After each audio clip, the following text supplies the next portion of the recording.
ఆలోచన వచ్చింది. తన సామంత ప్రజలందరినీ పిలిచి ఒక చిక్కు సమస్య అడిగాడు. ఈ భూమి పొడవు ఎంత? ఈ భూమి వెడల్పు ఎంత? ఇంకా రెండో ప్రశ్న, ఈ ఆకాశంలో ఎన్ని నక్షత్రాలు ఉన్నాయి?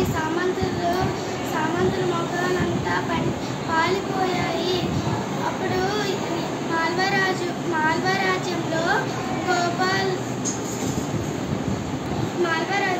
జయచంద్రుడు జనాల్ని పండితుల్ని పిలిపించాడు. అప్పుడు గోపాల్ అనే ఒక అబ్బాయి నించొని నేను చెప్తాను, ఆ ఊరికి నన్ను పంపించండి అని అన్నాడు. అప్పుడు ఆ ఊరికి పంపిస్తే అప్పుడేమొచ్చి చిక్కు సమస్య అడిగితే అప్పుడు నాకు కొంచెం డబ్బు